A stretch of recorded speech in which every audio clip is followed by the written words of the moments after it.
Hi guys, I'm a chef in London and today I'm going to be showing you how to make like this fig and onion jam. It's so good. Let me show you how to make it. I hate to say it, we are officially out of summer. We are going into autumn or fall. So now is the thing for figs. This is season for figs. Late summer to early autumn is all figs. Switching over from blackberries to these beautiful, beautiful fruit.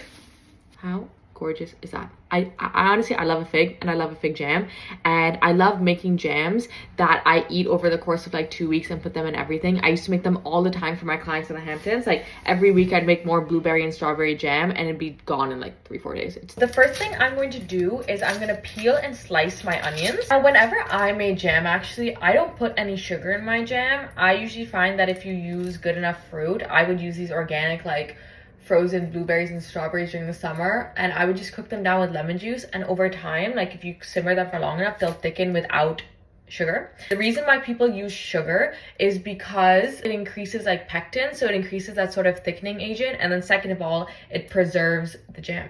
I'm not making a sort of like jam that's shelf-stable. I'm making a jam that should be eaten between like 1 and 2 weeks, but it'll be good for around a month if you keep it refrigerated the entire time. I just feel like you taste the natural sugars of the fruit better and it's a little healthier. Slicing up 1 onion lengthwise.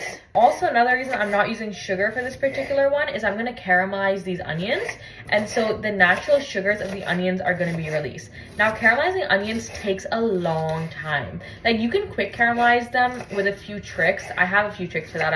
I think I've actually explained them in a different vlog over the summer. But true deep caramelization takes about 40 minutes, which is what I'm going to do with these onions. It releases and creates so much natural sugar. It becomes so like not only sweet, like sweet is like a not sufficient explanation for how onions taste when they're properly caramelized. There's this deep flavor that is so intensely savory but so sweet at the same time. Over a pan in some medium-ish heat, medium-low heat, I'm just putting a little bit of olive oil and just put your onions right in. A pinch of salt. This just helps the cooking process start, and salt also helps release the moisture from the onions, which will allow it to evaporate, and then that will caramelize and turn into natural sugars. I'm just breaking apart the onions, coating them in the oil and the salt. Then I'm just going to cover with a lid, and these are going to cook away for like 30-40 minutes, and every so like 7-ish minutes I'm going to make sure that it's not scraping too much on the bottom and it's not like burning.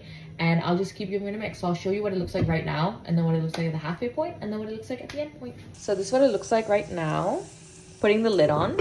And another reason why we keep the lid on is because the lid captures the steam that's evaporating, which will then run off back into the pan. And this helps keep the temperature controlled so that there's less of a risk of burning. Obviously, keep an eye on it still, keep it on a low heat, but the lid just captures the steam in. It makes the cooking process faster, but also a little bit more stable because the temperature is being regulated a bit more. It's more of like a steamy hot environment rather than like a dry hot environment. Less likely to burn. I have my figs here. These gorgeous figs. Figs are ripe when they're nice and soft. I know a lot of people are scared of figs because technically there's like a dead wasp inside of them. Like that's how figs are fertilized. And if I'm not mistaken, I'm pretty sure we don't eat the figs that are fertilized with a wasp. Let me search that up. 1 second. Okay, so after a quick Google search, apparently supermarket figs don't really need the wasp to pollinate, so there won't be any wasps in these ones. And if you get local like farm fresh figs, I guess, the female wasp that goes in, I actually saw a whole like natural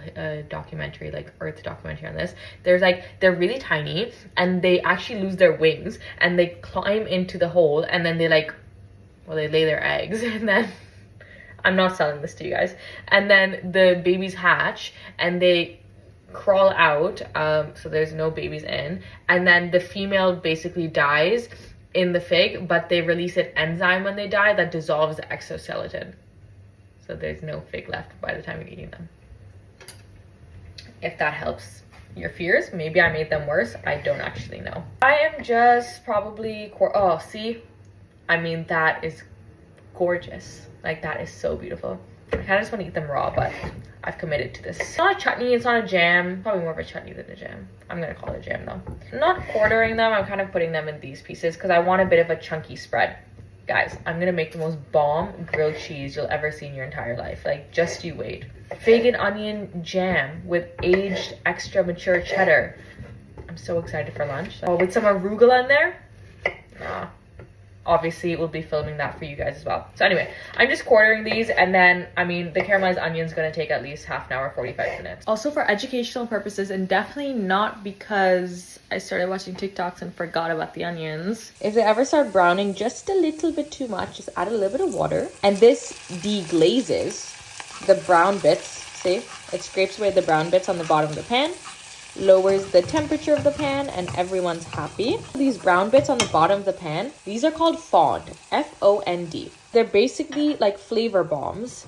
These are all caramelized pieces of flavor, and when you scrape them, it gets added into the onions and everyone's happy and it becomes very flavorful. So actually, you know, nobody was harmed at the end of the day. Okay, you might be looking at this and be like, wow, that is so caramelized. That's exactly what I'm looking for. We're actually only halfway there. We have so much longer to go. That's like a nice light brown color. We're getting there. You know, it would be acceptable if you could call those like half caramelized onions. Okay, guys, this is the type of caramelized onions you're looking for. This took about 50 minutes.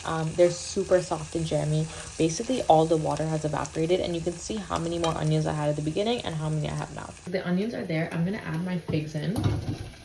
Another little pinch of salt, again to help the cooking process. I have some balsamic vinegar here, and I'm just gonna add in a splash. Balsamic vinegar works really well with figs, works really well with onions, so that's just gonna add another sort of level of complexity to the final product. Mix this all together, tiniest bit of water. Turn the heat up just slightly, like medium-ish heat, and then cover with a lid and let cook. This is what it looks like at the beginning. Okay, so after about 10 minutes, the figs have cooked down a lot. You can see a lot of the juice is starting to come out, and the figs are getting nice and jammy, so you can kind of squish them down a bit. I'm gonna lower the heat just slightly, and this is just gonna simmer away until it gets really nice and thick and soft.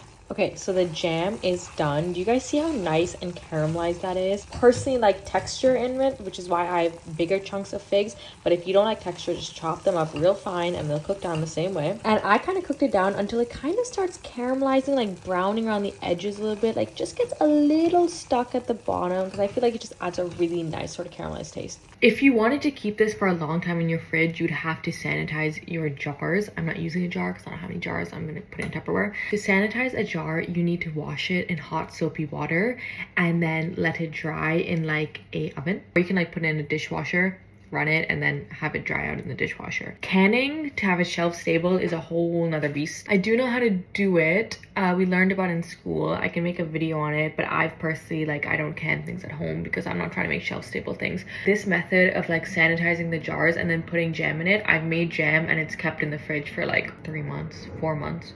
Like so long. I put a little like paper over the top and then just seal it in a mason jar.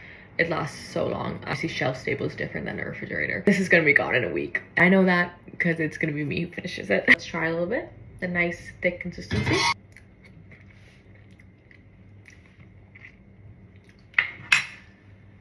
Cleared. It is so good. The caramelized onion has this crazy savory sweet note like that hits the back of your jaw. And the figs and the crunch from the seeds. I don't have words. It's just very good. I'm about to make a grilled cheese with this. So if you want to come back tomorrow, I'll probably post the video by tomorrow. So I'm about to have a really good lunch. Thanks for watching, guys. Love you.